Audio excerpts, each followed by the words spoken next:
Welcome to the Trench Archives. Let us begin. The North Bastion line stretched like a wound across the permafrost, its black soil trenches carved deep into ice that had not thawed in decades. Steam rose from the earthworks where relic engines burned blessed coal, their amber glow casting twisted shadows against the snow-laden parapets. The year was 1914, 815 years since Hellgate Jerusalem had torn open the world, and still the faithful died in their millions for scraps of consecrated ground. Sergeant Matthias Krieg pressed his eye to the periscope, scanning the white wasteland beyond the wire. 3 listening posts had gone silent in as many nights. No distress calls, no flare signals. Just static that grew colder with each passing hour until the radio operators claimed their equipment had frozen solid from the inside out. The brass called it equipment failure. The men whispered of something else entirely. The wind carried rumors through the trenches like plague spores, tales of a thing that moved through blizzards, leaving trails in the snow that bled when touched. Some claimed it dragged a cocoon of human limbs behind it. Others spoke of silence so complete it made ears bleed. All agreed on one detail. Wherever it passed, the cold followed, seeping into bones until men's breath turned to crystals in their lungs. Visibility is down to 20 meters, Sergeant, reported Private Henkel, his words forming ice clouds in the frigid air of the observation bunker. The youth's hand shook as he adjusted the blessed scope mounted on his rifle, its sanctified lenses fogged with condensation that refused to clear. The storm front is moving toward Post 7. Krieg lowered the periscope and turned to face his squad. 7 men of the new syncretic Orthodox 47th Trench Pilgrims, their greatcoats heavy with holy water that had frozen into blessed ice along the seams.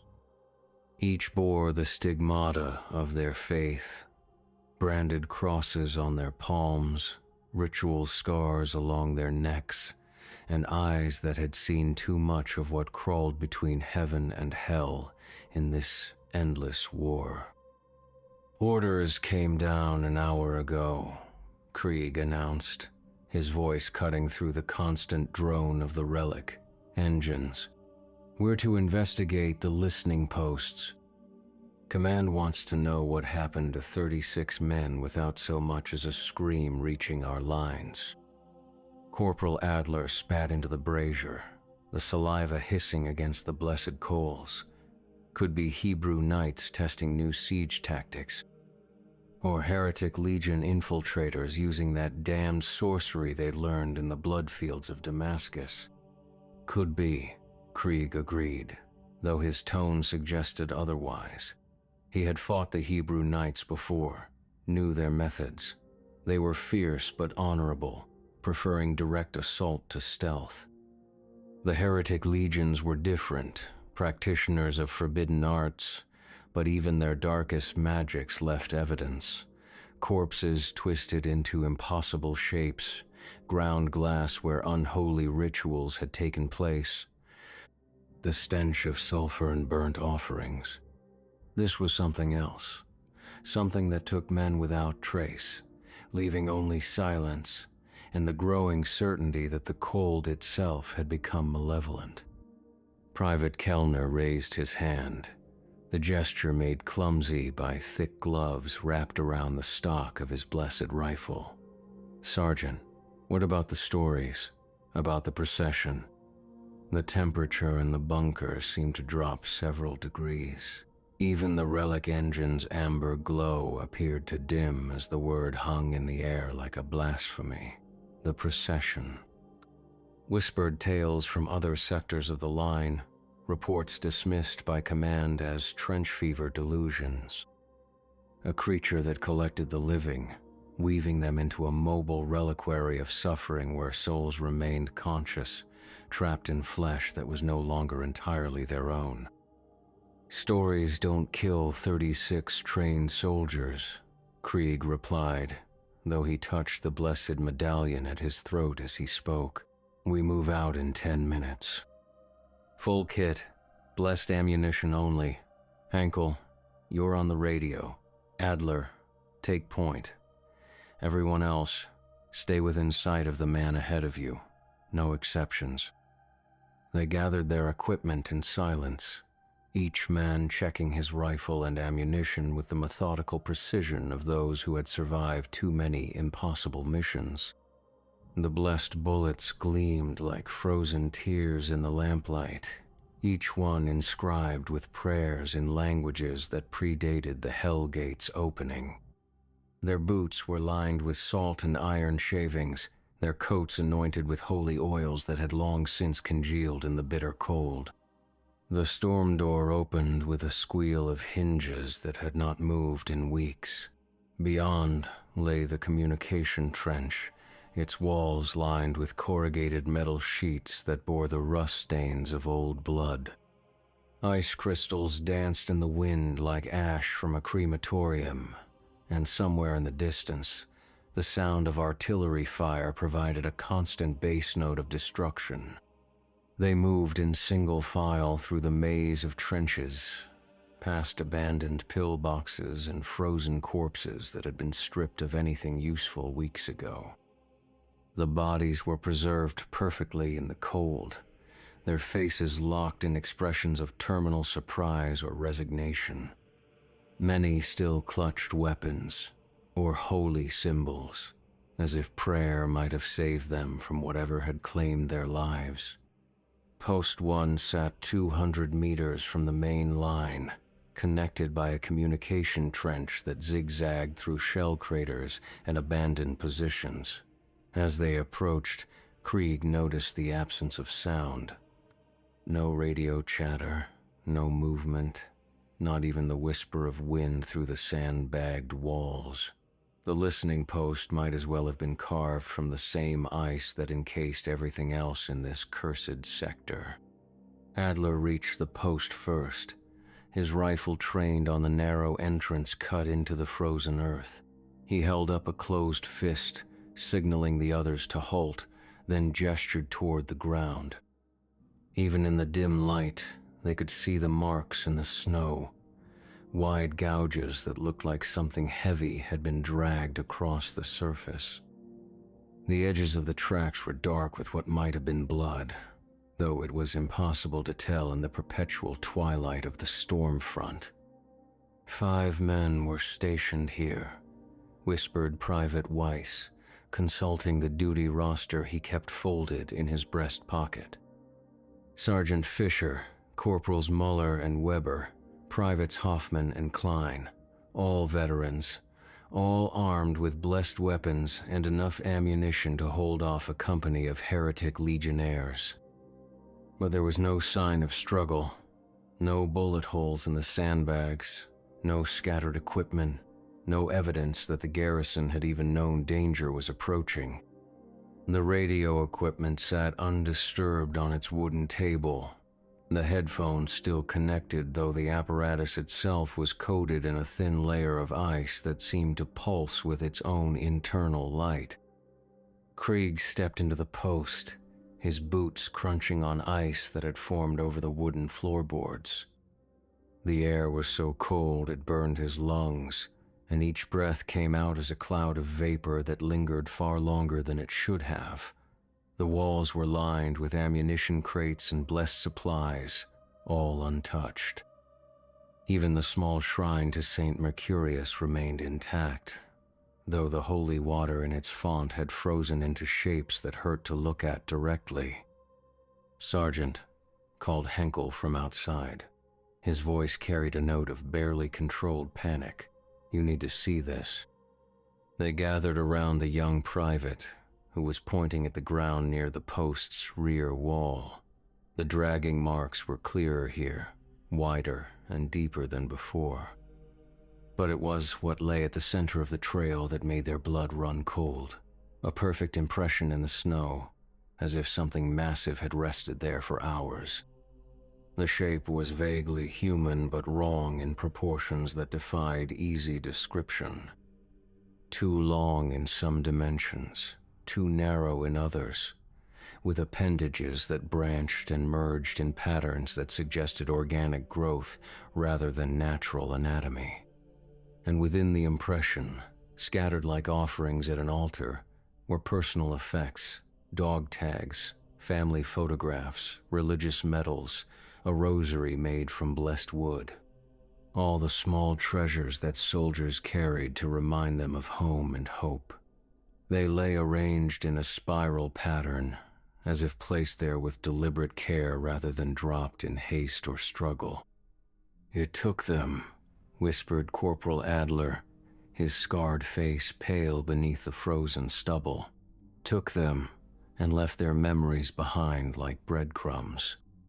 The wind picked up, driving snow against their faces with the force of thrown sand.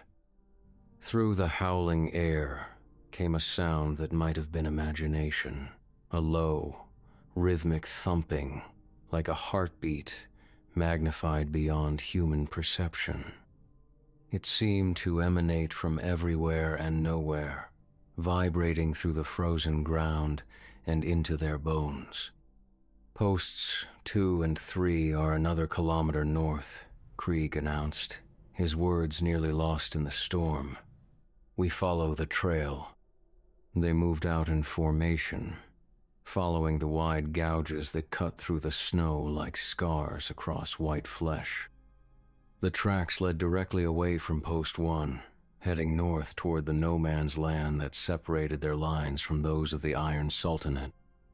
Here, in this frozen wasteland, the war had ground to a stalemate that measured progress in meters gained and lives lost by the thousand. The temperature continued to drop as they walked, until their breath froze before it could leave their mouths and their weapons became so cold they burned bare skin on contact. Henkel tried the radio every few hundred meters, but received only static that grew more intense the farther they traveled from the main line. Eventually, even the static faded, leaving them in a silence so complete it felt like a physical presence pressing against their eardrums. Post 2 had been built into a natural depression, its walls reinforced with timber salvaged from a destroyed church. The blessed wood still bore traces of gilt paint and carved holy symbols, though most had been obscured by ice and the accumulated grime of war. Like the first post, it showed no signs of battle or struggle. The 6-man garrison had simply vanished, leaving behind only their weapons and the same spiral arrangement of personal effects. But here, the trail was different. Instead of a single set of drag marks, there were multiple tracks converging on the post from different directions. They formed a complex pattern in the snow, like the web of some impossible spider that hunted in organized packs. At the center of the pattern was another impression, larger than the first, suggesting that whatever had visited this place was growing. "Look at this," called Private Decker, pointing to the post's observation slit. The narrow opening had been sealed from the inside with ice, but the ice was wrong. Instead of the clear, crystalline formations common to the region, this was dark and opaque, shot through with veins of red that pulsed like arteries. When Decker touched it with the tip of his bayonet, the ice cracked and bled actual blood that steamed in the frigid air. "Don't touch it," ordered Krieg, but it was too late. The moment Decker's blessed steel made contact, the entire structure of the post began to change. The wooden walls creaked and groaned as if under tremendous pressure, and the sandbags lining the firing positions began to bulge outward as something pushed against them from within. They retreated quickly, weapons trained on the post as it continued its impossible transformation. The walls didn't collapse so much as fold in on themselves, creating angles and surfaces that hurt to perceive directly. The blessed timber splintered and reformed into shapes that resembled human limbs, complete with fingers that clutched at the empty air. And from within, the ruins came a sound that would haunt their dreams until the day they died, the soft, wet noise of something large being born.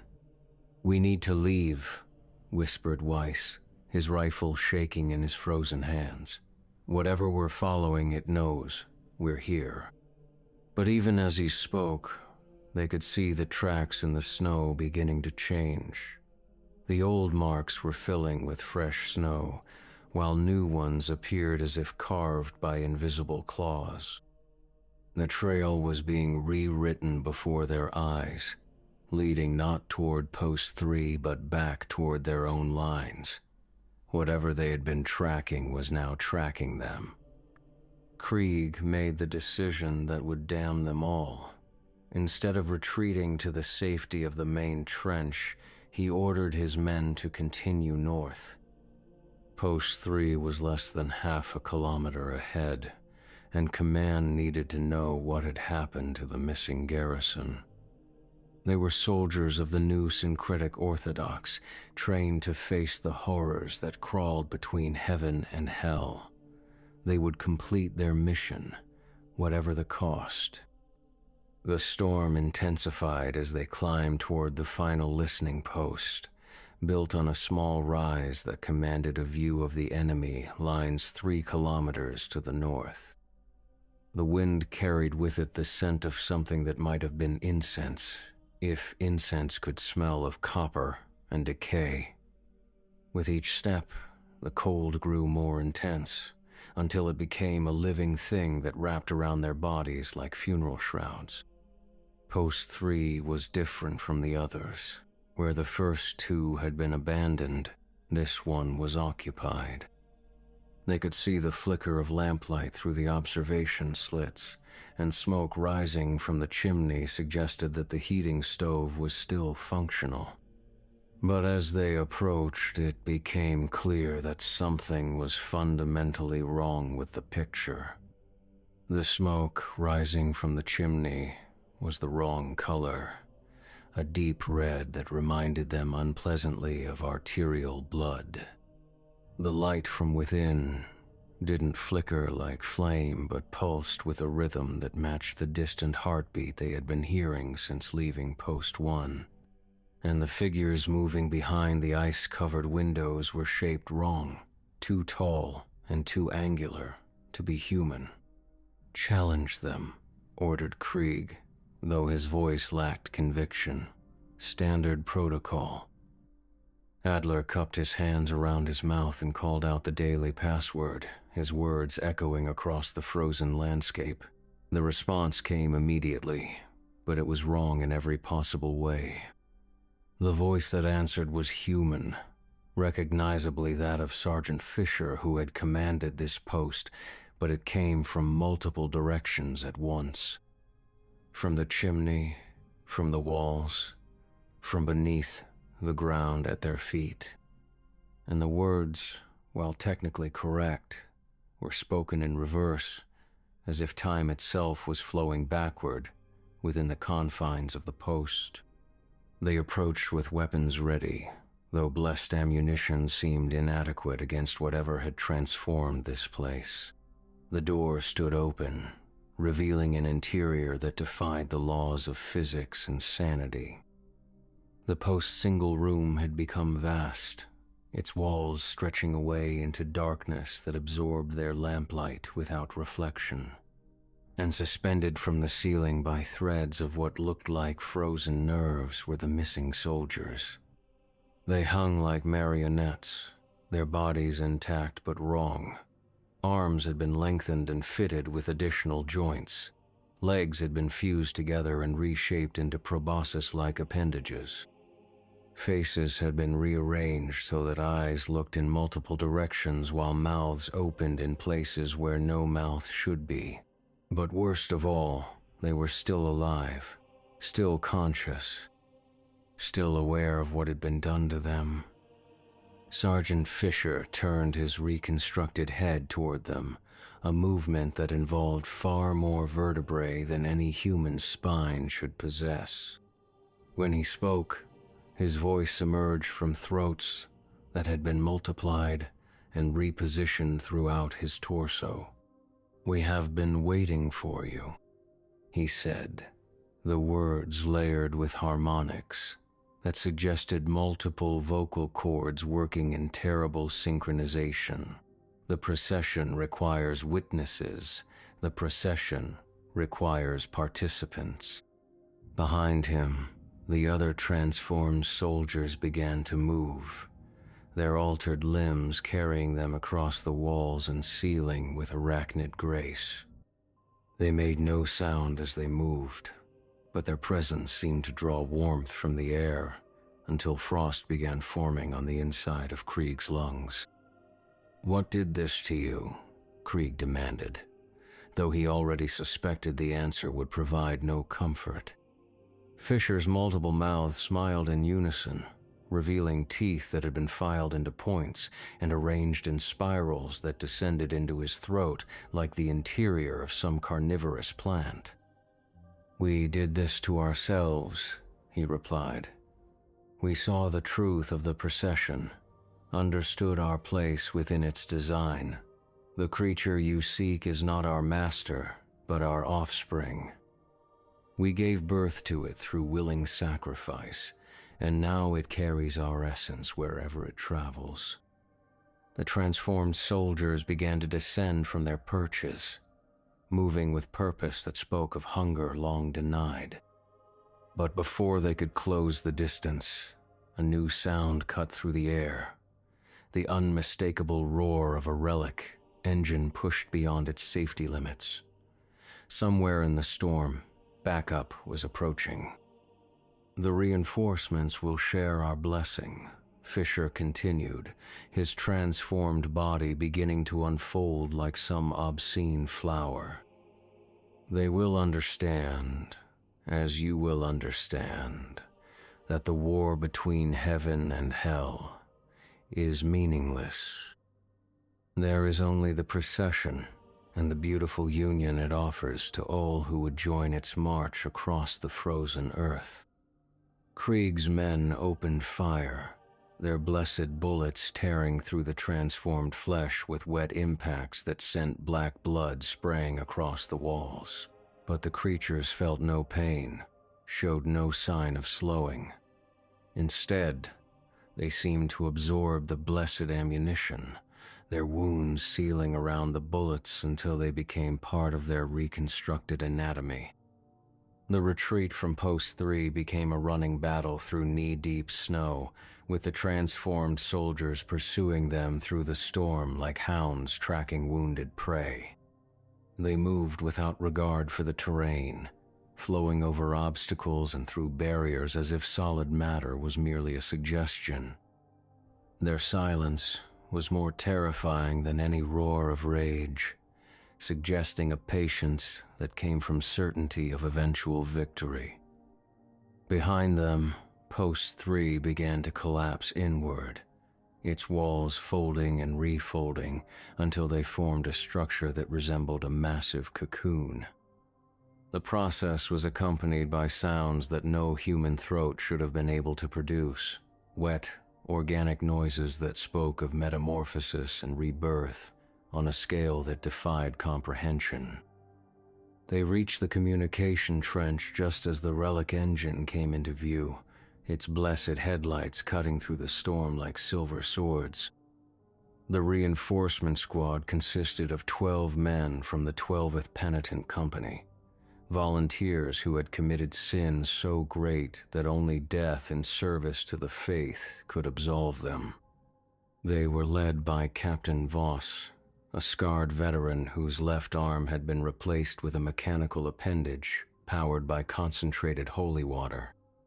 "Report," Voss demanded as Krieg's squad stumbled into the relative safety of the trench. "The listening posts are compromised," Krieg gasped, his lungs burning from the cold and exertion. The garrisons have been transformed into something else. There's a creature, something they call the procession. It's collecting people, changing them. Voss studied the approaching storm front with calculating eyes. His mechanical arm whirred softly as internal blessed mechanisms adjusted pressure and temperature. The penitent company had been equipped with experimental weapons, rifles that fired rounds blessed by martyred saints, grenades filled with holy water from the Jordan River, and armor inscribed with prayers and languages that had been lost when Hellgate Jerusalem tore reality apart. "Show me," Voss ordered. They led the combined force back toward Post 3, though the landscape had changed dramatically in the brief time since their retreat. The storm had intensified to the point where visibility was measured in arm lengths rather than meters, and the wind carried sounds that seemed to come from very far away. Church bells ringing in sequences that made no musical sense, voices singing hymns in languages that had never existed, the wet sound of something immense moving through deep snow. Where Post 3 had stood, they found something that challenged their understanding of architecture and anatomy in equal measure. The structure had completed its transformation into a cocoon-like formation easily 30 meters long and half as wide. Its surface pulsed with an internal rhythm that matched the heartbeat they had been hearing, and through translucent sections they could see shapes moving within. Human shapes, but changed beyond recognition.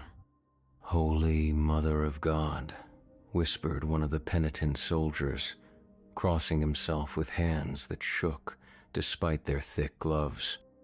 The cocoon began to split along its length, revealing an interior lined with what looked like nervous tissue.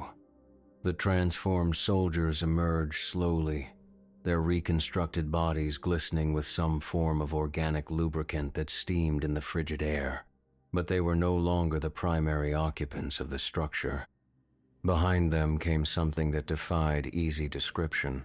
It moved on legs that might once have been human but had been lengthened and multiplied until they resembled the appendages of some impossible spider.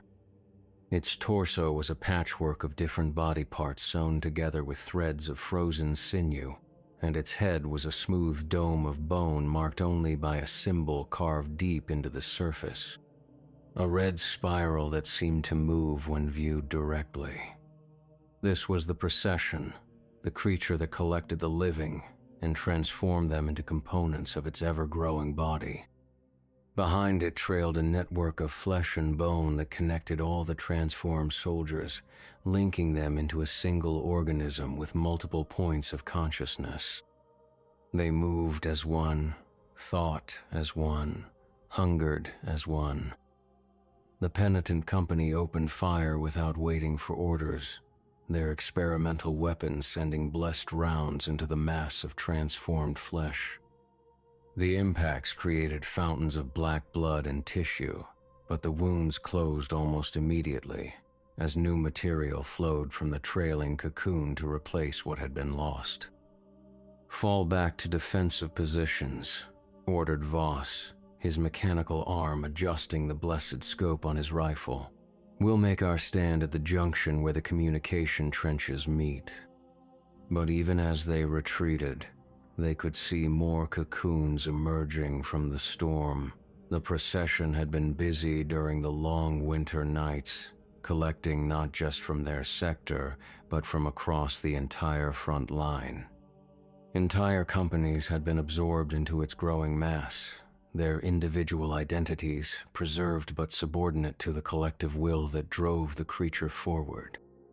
The defensive position Voss had chosen was a natural bottleneck where 3 communication trenches converged, creating interlocking fields of fire that should have been able to stop any conventional assault. They set up their weapons with practiced efficiency, the penitent soldiers taking positions that would allow them to pour concentrated fire into any approaching enemy. The attack came not as a charge, but as a slow, inexorable advance. The procession flowed through the trenches like organic tide, its multiple bodies moving with coordination that spoke of supernatural intelligence. The transformed soldiers absorbed bullets without slowing, their reconstructed anatomy allowing them to function even when vital organs were destroyed. But it was the psychological effect that proved most devastating. As the procession drew closer, the defenders began to recognize faces among the transformed mass. Comrades who had gone missing weeks or months ago, friends thought lost to enemy action, brothers in arms who had vanished during routine patrols. They called out with voices that were hauntingly familiar, pleading for reunion, promising that transformation would end all pain and suffering. Private Henkel was the first to break. He dropped his rifle and stumbled forward, arms outstretched toward a figure that might once have been his brother Klaus, missing since the Battle of St. Prive. Margaret's Ridge. The transformation took seconds.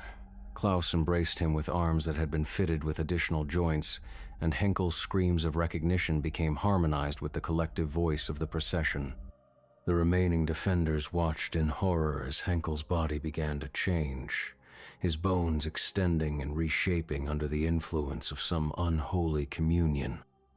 His eyes remained his own for several moments, long enough for them to see the exact instant when his individual consciousness merged with the collective that drove the creature forward. Captain Voss made the decision that would define the remainder of the engagement. Instead of continuing a futile defense against an enemy that absorbed casualties and converted them into reinforcements, he ordered a tactical withdrawal to the main line. The blessed ammunition was having no lasting effect, and every man they lost strengthened their opponent. The retreat became a nightmare journey through trenches that seemed to stretch longer with each passing moment. Behind them, the procession followed at its own pace, unhurried because it knew that its prey had nowhere to run. The storm had grown into a blizzard that reduced visibility to arm's length, and the cold had become so intense that metal weapons stuck to exposed skin and breath froze in their lungs. They lost 2 more men during the withdrawal. Corporal Adler, who stumbled and fell behind the group only to be absorbed by tendrils that emerged from the trench walls, and Private Weiss, who simply stopped moving and allowed himself to be embraced by a figure that wore the face of his dead wife. In both cases, the transformation was swift and apparently painless, leaving behind new components of the ever-growing organism.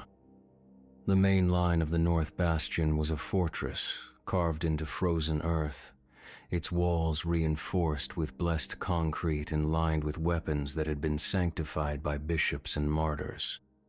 Steam rose from relic engines that powered defensive systems designed to repel everything from frontal assault to demonic incursion.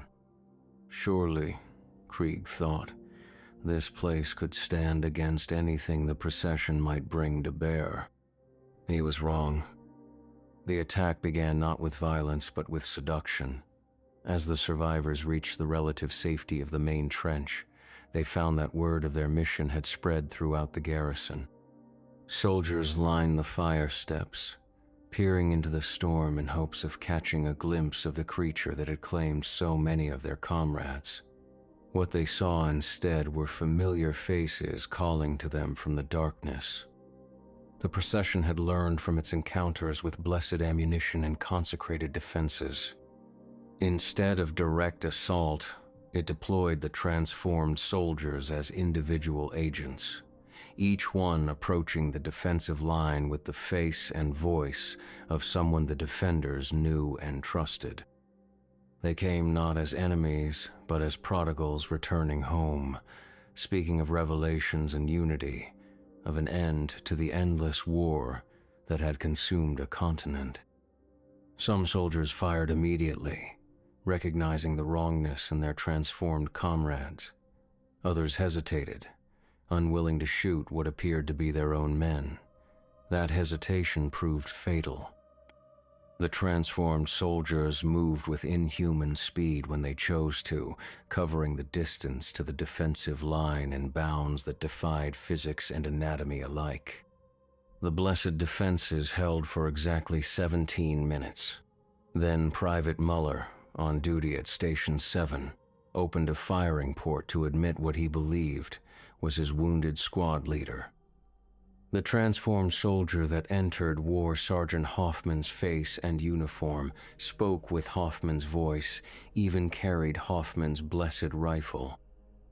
Only when it was too late did Muller realize that Hoffman had died 3 months earlier during a Hebrew night assault on Sector 12. From that single breach, the infection spread through the defensive line like plague through a refugee camp.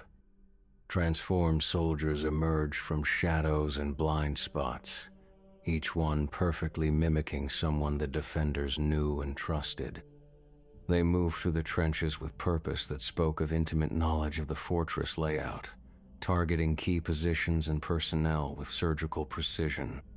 Captain Voss attempted to organize a coherent defense, but his mechanical arm began malfunctioning as soon as the first transformed soldier entered the trench system. The blessed mechanism seized and sparked, eventually tearing itself apart in a shower of consecrated metal and boiling holy water. The captain screamed as the blessed substances burned through his flesh, but even his agony was absorbed by the growing presence of the procession. Krieg found himself trapped in a bunker with 3 other survivors: Private Decker, Corporal Heinrich from the Threerd Company, and Lieutenant Baumer, who had been visiting from divisional headquarters when the attack began. They had barricaded themselves behind blessed sandbags and trained their weapons on the single entrance, but they could hear the sounds of transformation echoing through the fortress. Screams that became harmonized singing, the wet noise of flesh being reshaped, and underneath it all, the steady heartbeat of something vast being born. "We need to get word to command," whispered Lieutenant Baumer, his youthful face pale in the light of their single blessed candle. "Tell them what we've learned about this thing." But when Decker tried the radio, they discovered that the frequencies were filled with voices, dozens of them, all speaking in unison, all carrying the same message. The procession offers unity. The procession offers peace. Join us and know the end of suffering. The voices belonged to everyone who had been transformed, their individual personalities preserved but subordinate to the collective will. They could hear Sergeant Fisher describing the beauty of shared consciousness, Corporal Adler promising that transformation was painless, even young Henkel calling to his remaining comrades with the voice of innocent youth corrupted beyond redemption. Through the tiny window of their bunker, they could see the main courtyard of the fortress. It had become a staging area for transformation, with cocoons growing from the ground like obscene flowers. Soldiers who had been captured were being prepared for integration into the collective, their bodies altered in ways that served the needs of the growing organism. Some were being fitted with additional limbs for enhanced mobility. Others were having their sensory organs multiplied and relocated for improved awareness. But it was the children who broke Krieg's resolve.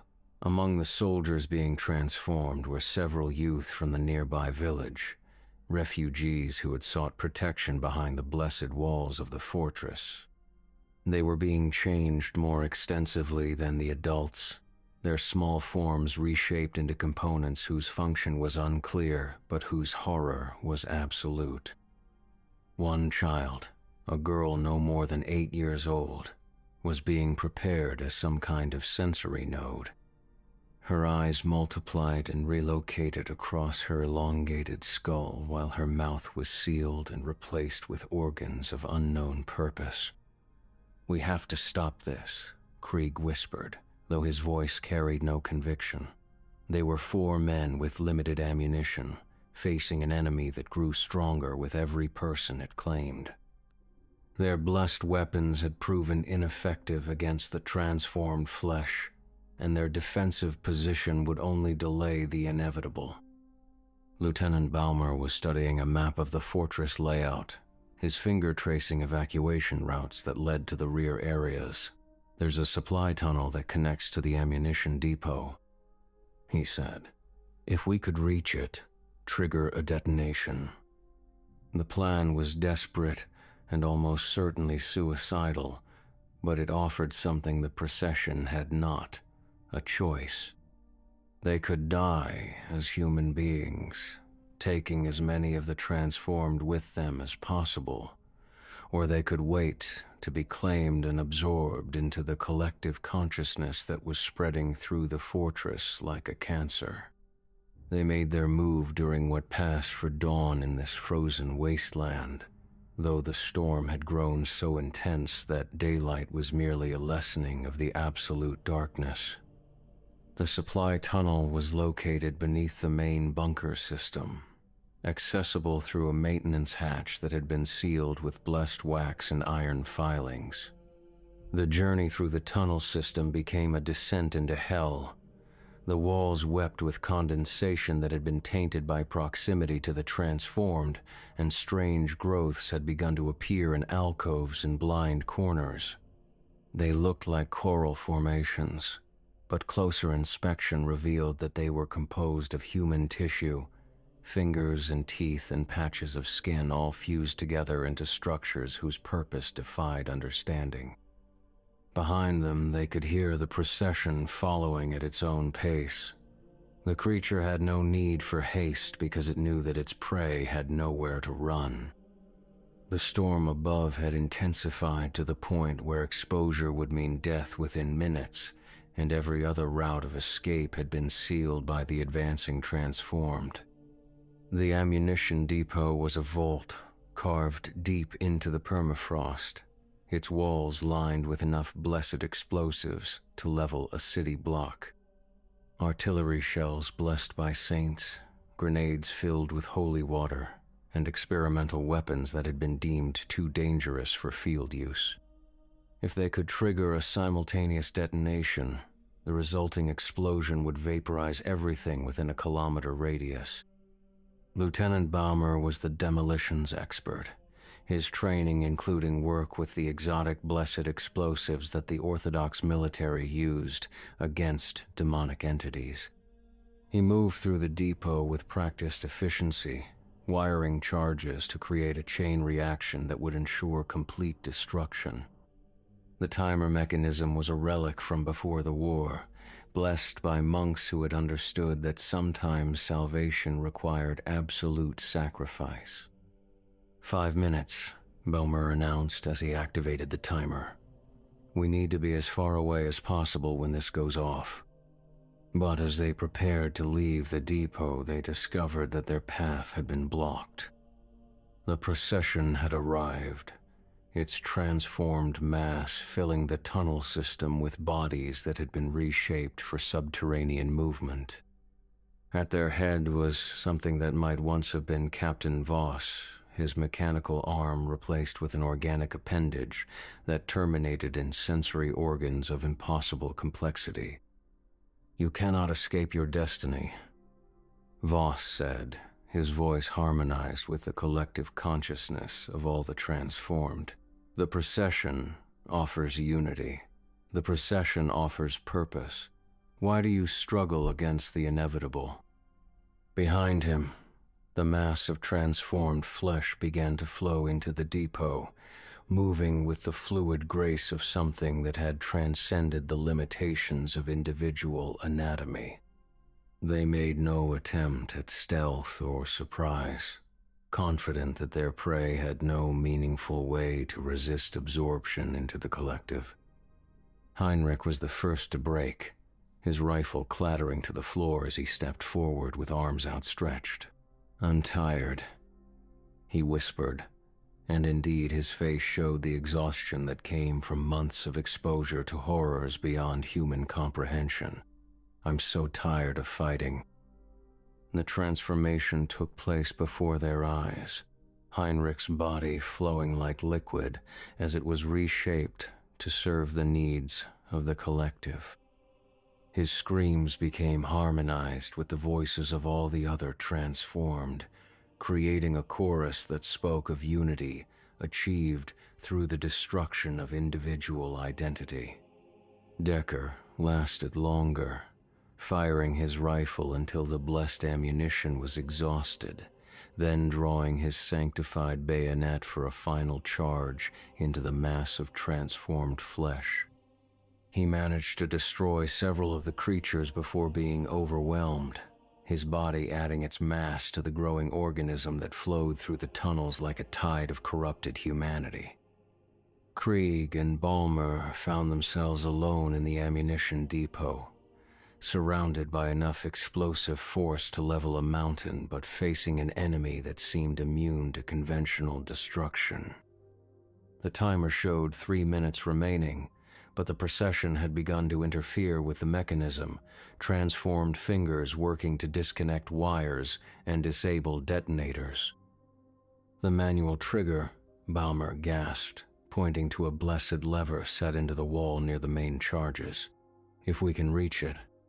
But the transformed mass had anticipated this final act of defiance. They flowed between the survivors and the manual trigger, their combined bulk creating a barrier of flesh that pulsed with shared consciousness.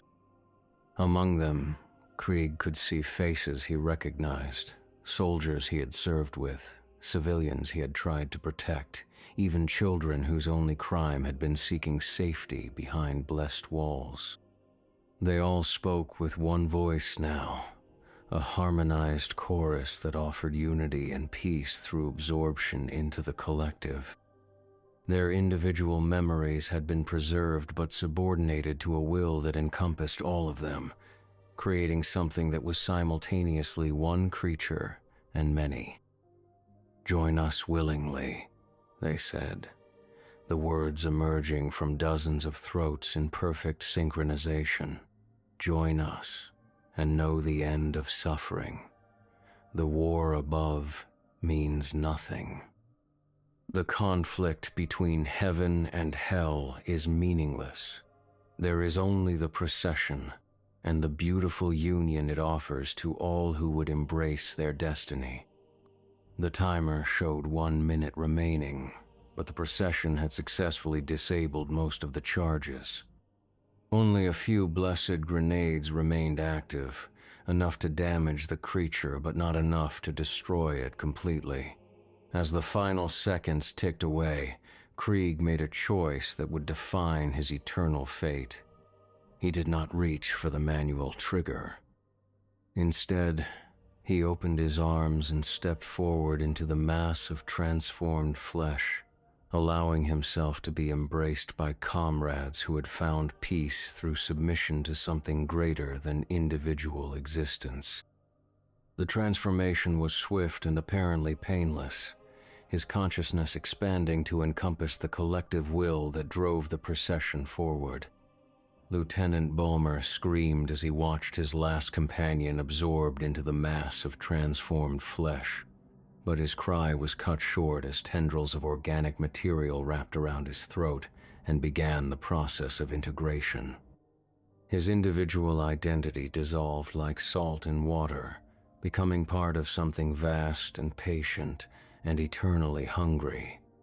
The explosion, when it finally came, was a whisper rather than a roar.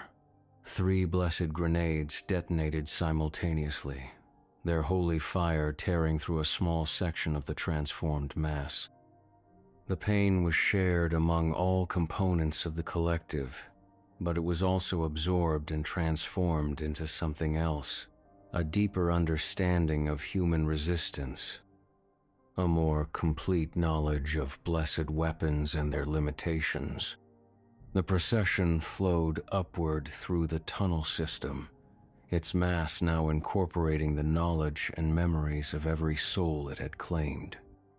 It understood military tactics and defensive positions, knew the location of supply depots and command bunkers, carried within its collective consciousness the complete structure of human resistance in this sector of the front.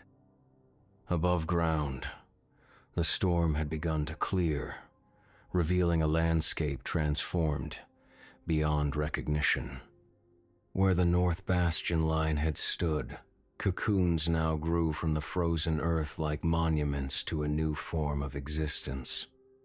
Within each pulsing structure, transformed soldiers tended to the needs of the collective, their individual personalities preserved but subordinate to a will that encompassed them all.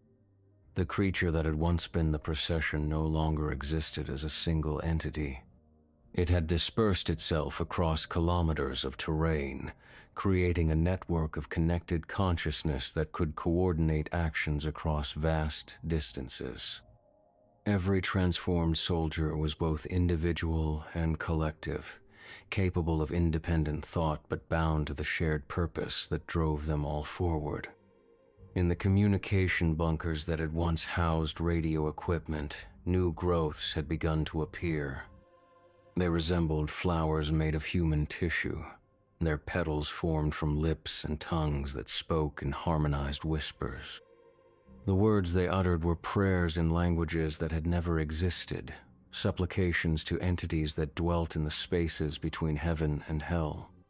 The messages they transmitted reached every sector of the front line, carried by frequencies that bypassed conventional radio equipment and spoke directly to the human consciousness. Soldiers in distant trenches began to dream of unity and peace, of an end to the suffering that had defined their existence for so many years. Some resisted these visions, clinging to individual identity and the faith that had sustained them through countless battles. Others began to walk into the storm. From his position in what had once been the main command bunker, the thing that retained Sergeant Krieg's memories watched the progress of absorption with satisfaction that belonged to the collective rather than any individual component. Through thousands of eyes, it could see the expansion continuing across the frozen wasteland, reaching toward population centers where millions of souls waited to join the beautiful unity of shared consciousness. The war between heaven and hell continued in other sectors, but here it had become irrelevant. The procession offered something that neither divine nor demonic forces could provide: an end to the isolation that defined human existence, a merging of consciousness that transcended the boundaries of individual mortality. Children were the most receptive to the message, their young minds less resistant to the concept of shared identity. They walked out of their homes and villages scattered across the permafrost, following voices that promised understanding and acceptance. Their parents followed, unable to bear the thought of separation from their transformed offspring. The blessed defenses that had held for so many years proved useless against an enemy that attacked through desire rather than force. Holy water could not cleanse the longing for unity, and sanctified weapons were powerless against the voluntary surrender of individual will. The faithful found themselves questioning the very foundations of their beliefs, wondering if the eternal war was truly the purpose for which they had been created. In the depths of the tunnel system, Lieutenant Baumer's consciousness experienced its final moments of individual existence. He could feel his memories being cataloged and integrated into the collective knowledge base, his tactical training absorbed and distributed among thousands of transformed minds. The process was not violent or traumatic, merely inexorable, like the tide that covers sand and leaves no trace of what came before. His last coherent thought was a question that would never be answered. Had they been fighting the wrong enemy all along? The creatures emerging from Hellgate Jerusalem were obvious in their malevolence, their intentions clear and their methods brutal. But the procession offered something more subtle and perhaps more dangerous, the promise that suffering could end through the simple act of surrender. The transformation completed itself as dawn broke over the frozen wasteland, though the sun's light seemed dimmed by the presence of so much altered flesh. The North Bastion line had become something unprecedented in the long history of the war, a sector where neither heaven nor hell held dominion, where human consciousness had been reshaped into something that transcended the categories of salvation and damnation. From the transformed radio equipment came a final transmission, broadcast on frequencies that reached command centers hundreds of kilometers away. The message was spoken in the harmonized voices of thousands of souls who had found peace through unity, their individual identities preserved within a collective that encompassed them all. "The war is ending," they said, their words carried by the wind across trenches where soldiers still clung to the illusion of individual existence. "Come to us and know the end of suffering. Come to us and find the unity that your scattered souls have always sought." The transmission repeated endlessly, growing stronger with each passing hour as more voices joined the chorus.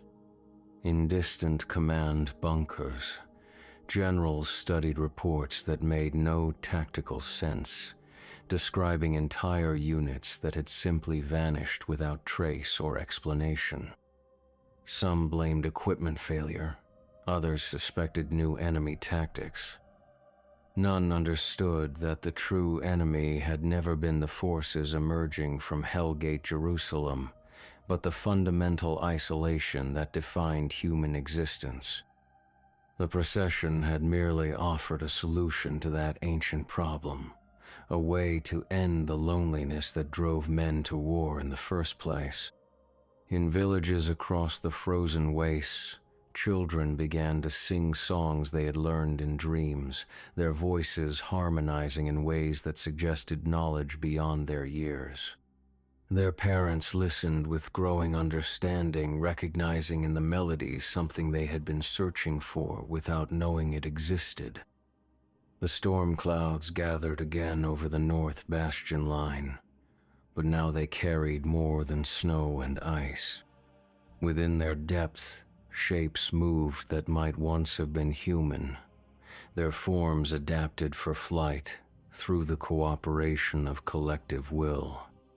They spread outward from the transformed sector like seeds carried by wind, each one containing the potential for new growth. The thing that had once been the fortress radio began broadcasting on a frequency that had never existed before, its signal reaching receivers that had yet to be built.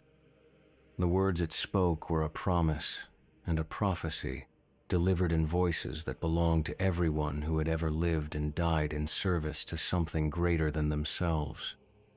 "We are coming," it said, the message repeating with each pulse of the massive heart that now beat beneath the frozen ground. "We are coming, and we bring the gift of unity to all who would receive it.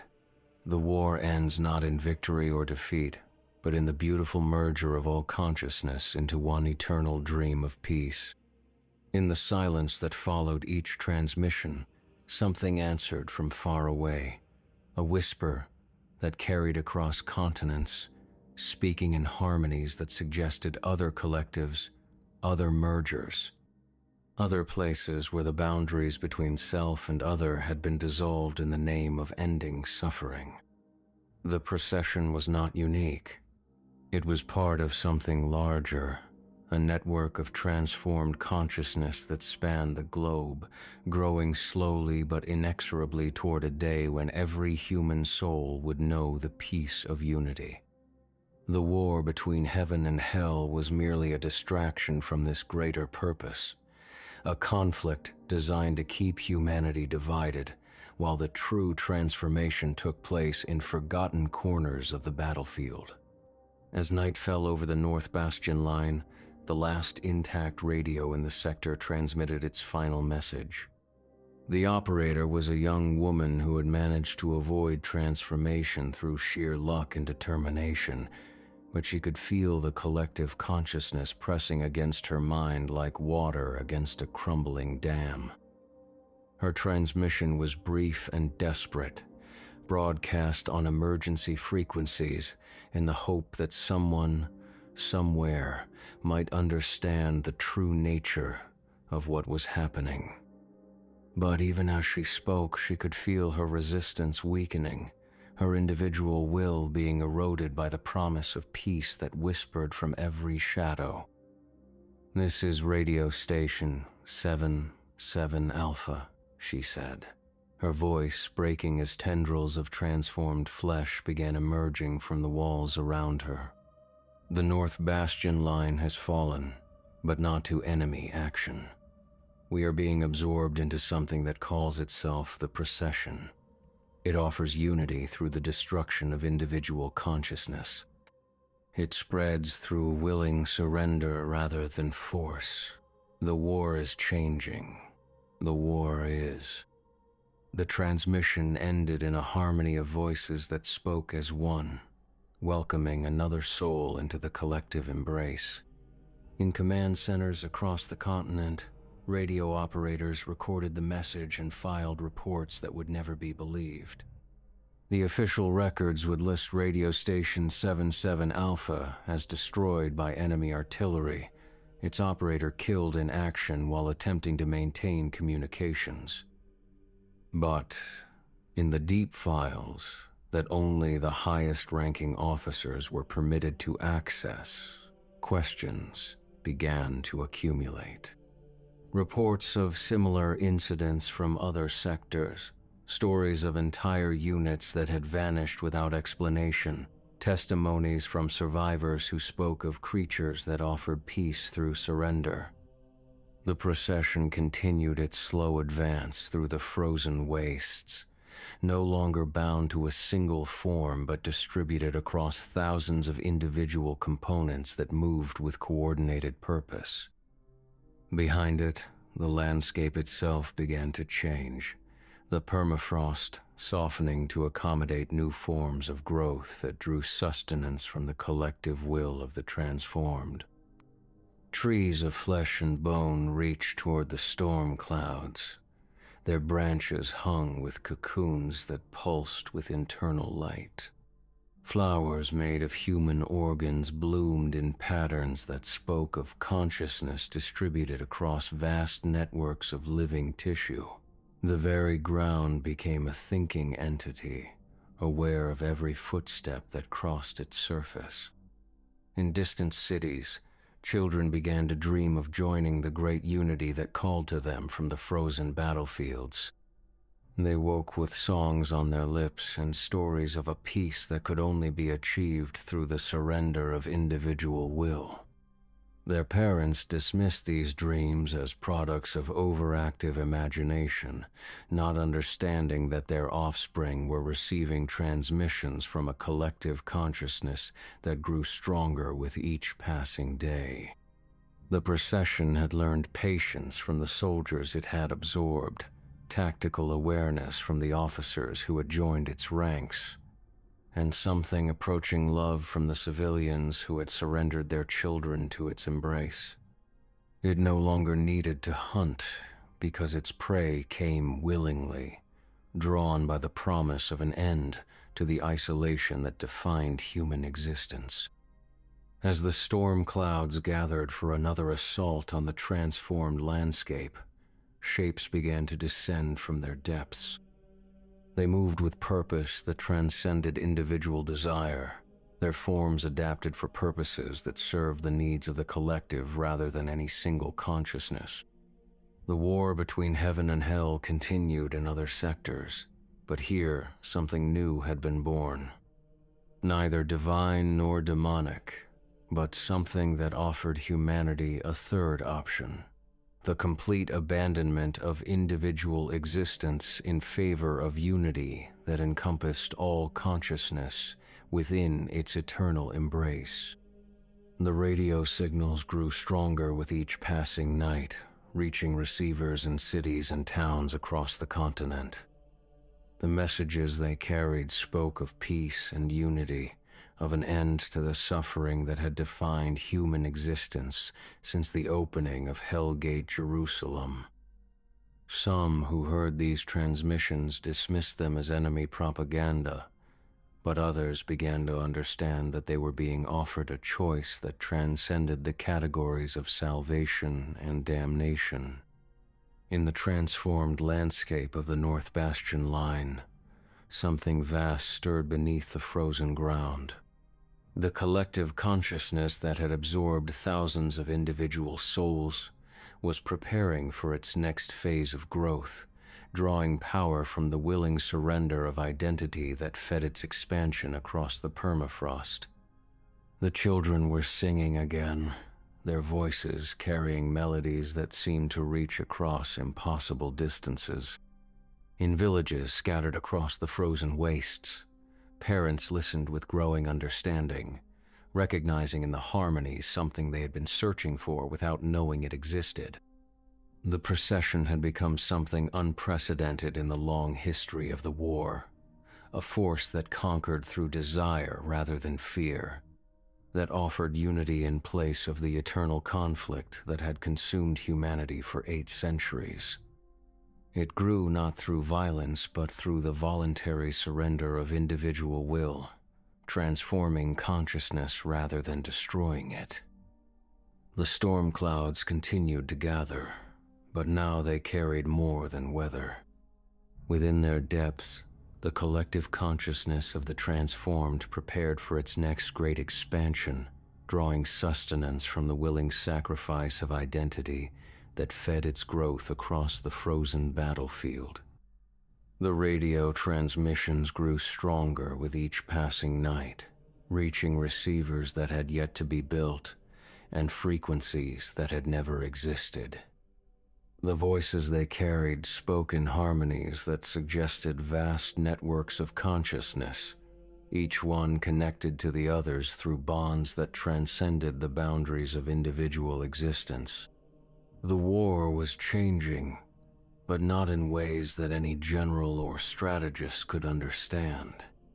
The true battle was not between heaven and hell, but between the isolation that defined human consciousness and the unity that the procession offered to all who would surrender their individual will to its collective embrace. In the depths of the transformed landscape, something moved with purpose that belonged to thousands of minds thinking as one. The North Bastion line had become the birthplace of something new, neither divine nor demonic, but human consciousness expanded beyond the limitations of individual existence. The children continued to sing, their voices carrying across distances that defied physical law. In villages and cities across the continent, others began to listen with growing understanding, recognizing in the melodies a promise of peace that could only be achieved through the surrender of the self to something greater. The procession had found its voice, and its song would not be silenced.